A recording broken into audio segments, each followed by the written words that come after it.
नमस्कार मित्रों, मैं ममता वाजपेयी भोपाल से। मेरी हरी भरी छत पर आपका स्वागत है। लीजिए, मैं फिर हाजिर हूँ नए वीडियो और नई जानकारी के साथ। आप देख रहे हैं इंडियन टेरेस गार्डनिंग आर्ट। और आज तो बगीचे में बहुत सारा काम किया।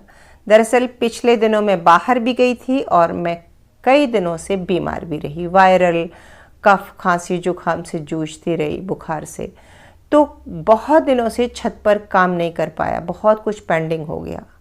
और जब हम छत पर नहीं आते हैं और हमने बेलें लगाई हुई होती हैं तो इनकी जो साइड ब्रांचेस निकलती हैं ये बेतरतीब होकर इधर उधर भटक जाती हैं अपना रास्ता। और एक टिप बताऊं कि अगर निकलती हुई ब्रांच को सहारा नहीं मिले तो उसकी ग्रोथ फिर नहीं होती, उसकी ग्रोथ रुक जाती है। सपोर्ट मिलना बहुत ज़रूरी है क्योंकि ये क्लाइंबर है। और एक और टिप, ये देखिए मेरा ग्रेन नेट ख़राब हो गया था जिसको चिंदियाँ फाड़ फाड़ के मैंने इसका बांधने का उपयोग किया है कि तो जुगाड़ तो गार्डन में कुछ थोड़ी बहुत होते ही रहना चाहिए। हाँ, वैसे आप चाहें तो नारियल की रस्सी सबसे अच्छी होती है क्योंकि उसमें रेशे होते हैं तो वो अच्छे से क्लाइंबर का काम करती है। झाड़ते समय भी कुछ टिप्स मैं फॉलो करती हूँ, वो मैं आपसे शेयर करती हूँ। छत पर सब्जियाँ उगा रहे हैं, गार्डनिंग कर रहे हैं तो छत बहुत गंदी होती है। बार बार झाड़ू, हर 2 दिन छोड़ के झाड़ू लगानी ही पड़ती है।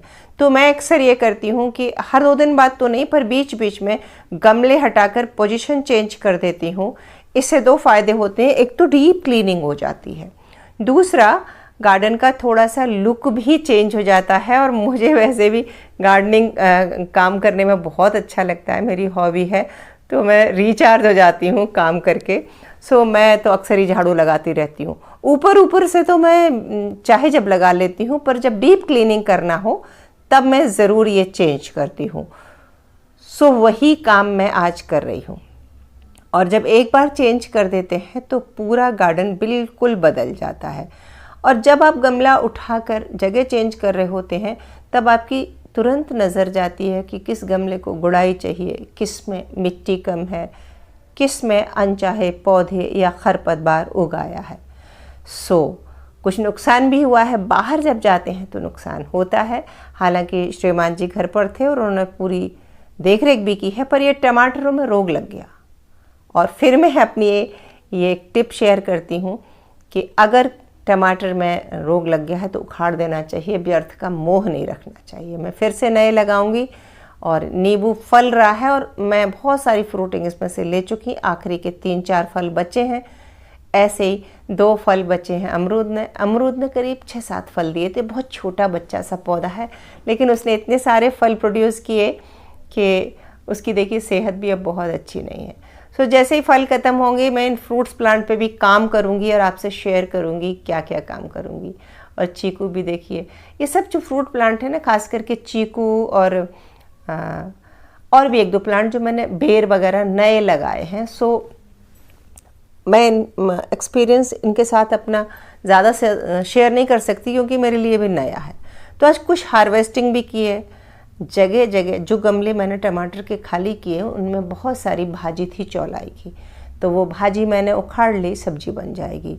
और हाँ, मैं बेमौसम पे भी तोरई, लौकी के बीज डाल देती हूँ, बीच बीच में डालती रहती हूँ। तो वो कभी ना कभी मौसम ठीक बीच में ज़रा सा होता है तो डेवलप हो जाते हैं। और ज़्यादा नहीं तो देखिए 1-2 बार की सब्जी तो निकल ही आती है। ये भी मैं आपसे कहती हूँ कि हर सीजन में डालते रहिए बीज, तो क्योंकि बीज तो हम पैकेट लाते हैं तो हमारे पास बहुत सारा बीज होता है। और बीज में डायरेक्ट नहीं डालती, कप में या पॉली बैग में डालती हूँ, उससे केयर हो जाती है। अब मैंने सोचा है कि टमाटर के सारे ग्रो बैग खाली हो गए हैं, इस मिट्टी को सुखाऊंगी, पलट के तैयार करूँगी और इनको फिर से भर के कुछ नया लगाऊंगी। क्या लगाऊंगी ये मैं अभी तो मुझे भी नहीं पता, शेयर करूँगी। तो कुछ दिन के लिए ये गमलों की जगह बदल देती हूँ। हमारे आज बादल से छाए और हल्की फुरफुर भी हुई 1 दिन पहले, तो मैं मिट्टी को या छत पर नहीं पलट रही क्योंकि फोरकास्ट अगले फिर पानी की है, अगले 2-1 दिन में। तो अगर मैं यहाँ छत पर पलटूंगी तो वो पानी में घुल घुल के छत को भी गंदा करेगी और धूप तो वैसे भी नहीं मिलना।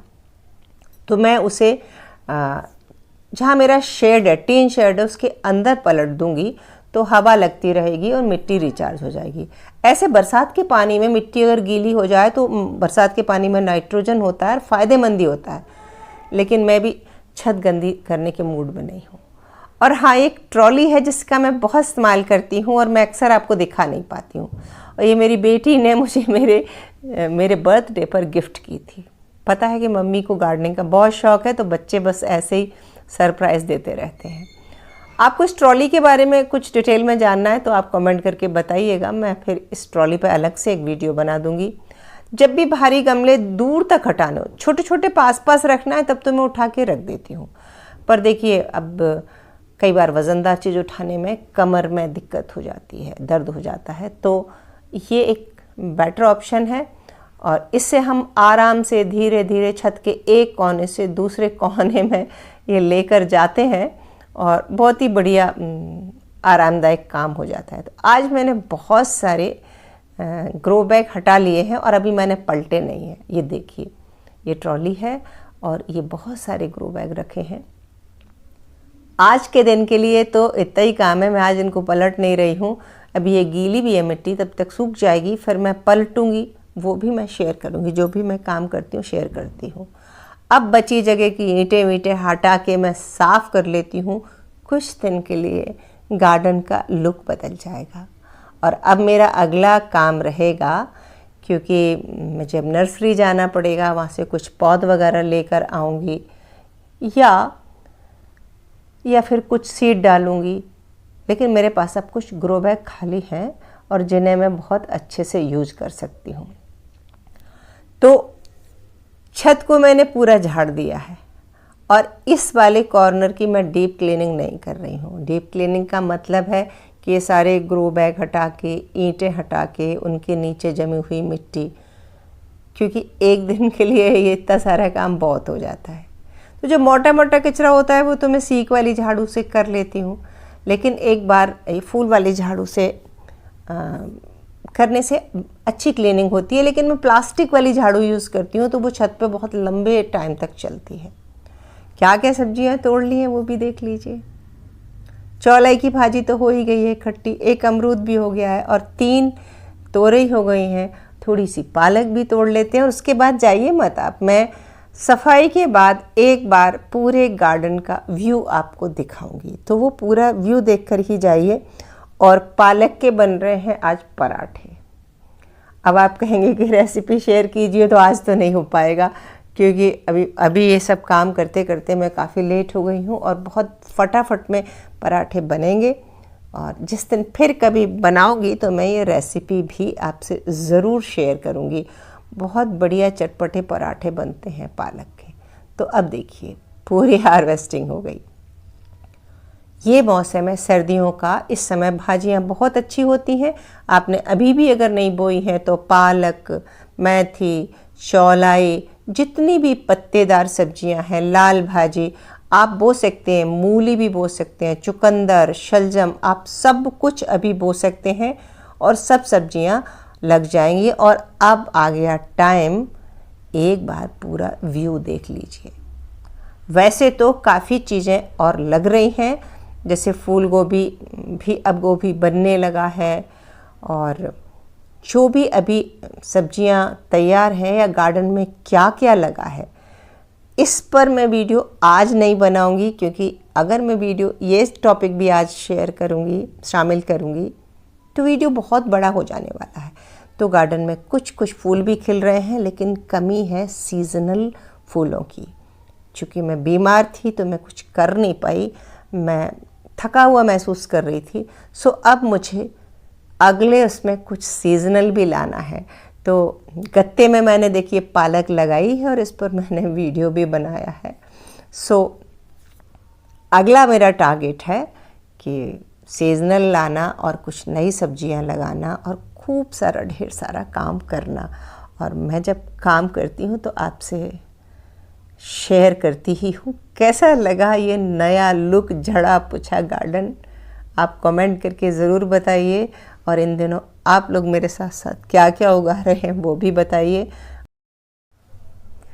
इस बार बीमारी के चलते मैं सीजनल फ्लोरल कुछ भी नहीं लगा पाई हूँ, तो बस अब मैं सोच रही हूँ कि जल्दी ही एक नर्सरी का चक्कर लगाऊं और कुछ सीजनल पौधे, पिटूनिया वगैरह लेकर आऊं। देखती हूँ अब क्या क्या ला पाती हूँ और क्या क्या मुझे मिल पाता है। हालांकि हमारे यहाँ बारिश की फोरकास्ट फिर हो गई है और अगर 1-2 दिन में पानी गिरा तो जो ये फ्लोरल होते हैं तो पानी गिरते ही इनका फूल ख़राब हो जाता है और इनकी ग्रोथ पर फ़र्क पड़ता है। तो देखते हैं मैं क्या ला पाती हूँ। बस कैसा लगा आज का वीडियो कमेंट करके ज़रूर बताइए, और ज़रा भी अच्छा लगा हो तो लाइक कीजिए, शेयर कीजिए, सब्सक्राइब तो मुझे कर ही लीजिए। मिलते हैं अगले वीडियो में, तब तक के लिए नमस्कार।